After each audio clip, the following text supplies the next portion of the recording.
Okay, next film review I'm going to be doing. Not an MCU film, but it is a very interesting film, so let's hear a little bit of it.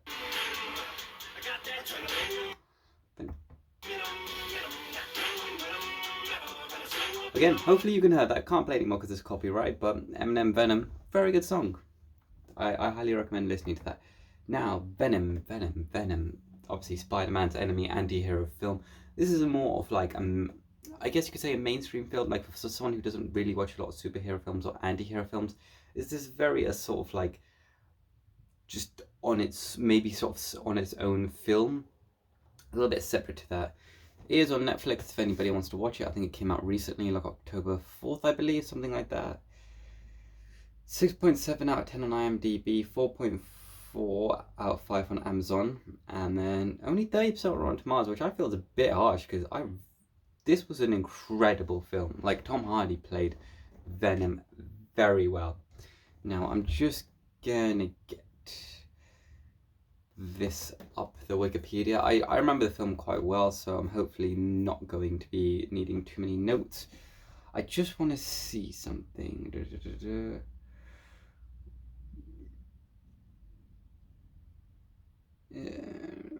Okay.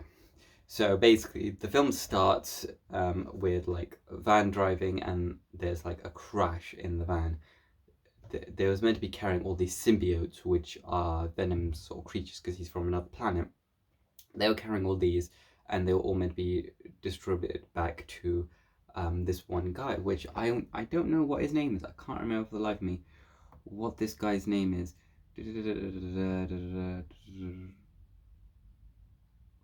Planet symbiotes. Yep.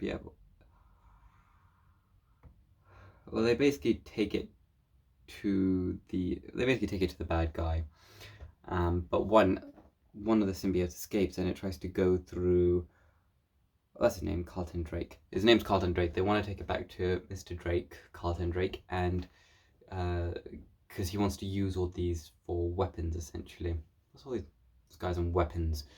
So he wants to do that, but eventually um, the Venom symbiote eventually gets to a couple people as tries to travel along, and then there's this reporter, which is the actual story of the plot, named Eddie Brock. He's a reporter, and he reports with integrity. He reports on the hard-hitting news, and he goes for it. He needs to interview Carlton Drake. Yeah, Carlton Drake.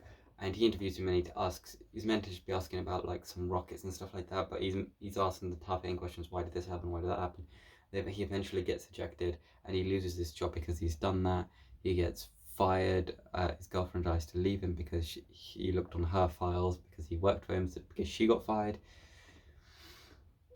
So everything's going to pot for him right now until this symbiote connects to him, and it's the Venom symbiote. But he doesn't know what's happening at first. But he's very confused. He starts to get a bit hungry, a bit agitated,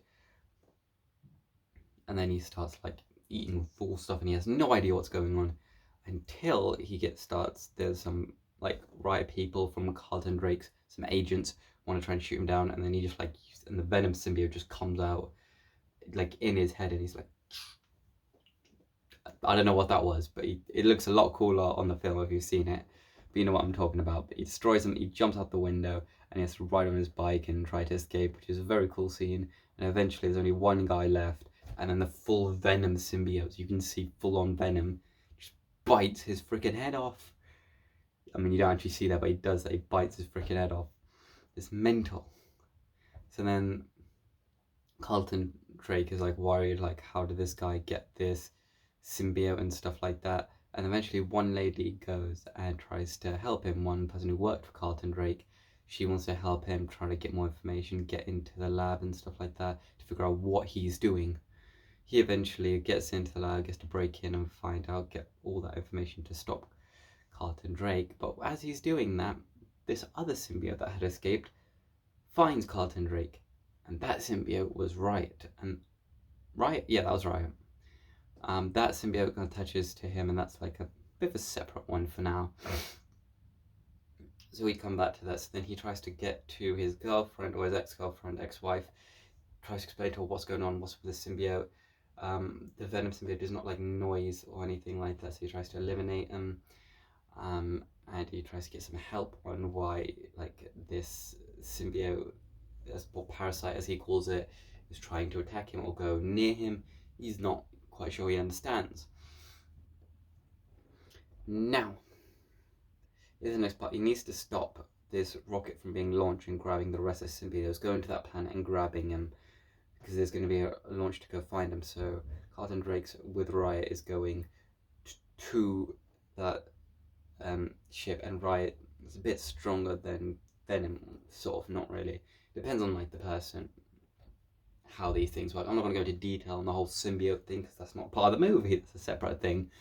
But Venom does eventually go and find him, and he tries to stop him, and like they get on the rocket ship, then explodes, and he thinks obviously the fire and stuff was going to kill Venom because fire hurts the symbiote. Eddie eventually survives, and at the end of the film, he basically, Venom's still with him, like he's still together with the symbiote, but obviously his girlfriend has no idea and anything like that.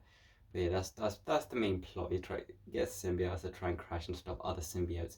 And again, there's an end credit scene for Venom 2, and it shows, I think it was Woody Harrelson as like a sort of a red one. Has the red symbiote, which is known as a Carnage symbiote. So if anyone's a fan of the Venom series, you'll know it's Carnage. Now there's one thing I wanted to show you, so give me just one sec. This is like the only comic book I really own, but my friend gave it to me as a present before. I've read it once, not too bad. Venom Dark Origins, a pretty decent comic book to read. If you're into that, I'll show you the back. If you just wanna, you can always like pause it and read it. You might see it backwards, but hopefully you can see that. Not a bad one. I like I said, I don't read too much, but comic books, I'll flick through this for you a little bit so you can sort of see some of the pictures. But yeah, in terms of a film, I don't think it was warranted as 30%. I would honestly, I'd give this an 8.5. Honestly, it's a really good film, like a completely separate film. Like it's one of those films like Deadpool that is, you can just watch it. It doesn't feel like a hero film. It feels like its own separate film. Eventually, when it connects to stuff, sort of like how Deadpool 2 did with X-Men. Maybe that's what Venom 2 is going to be like, but the first one's always like just organic in its own story, and I love origin stories as long as they're like really good, and this one was, so I think it deserves 8.5 stars out of 10. So that's it for day number 2 of this cinematic universe. So hopefully you all enjoyed, and I will see you tomorrow for another video. Bye.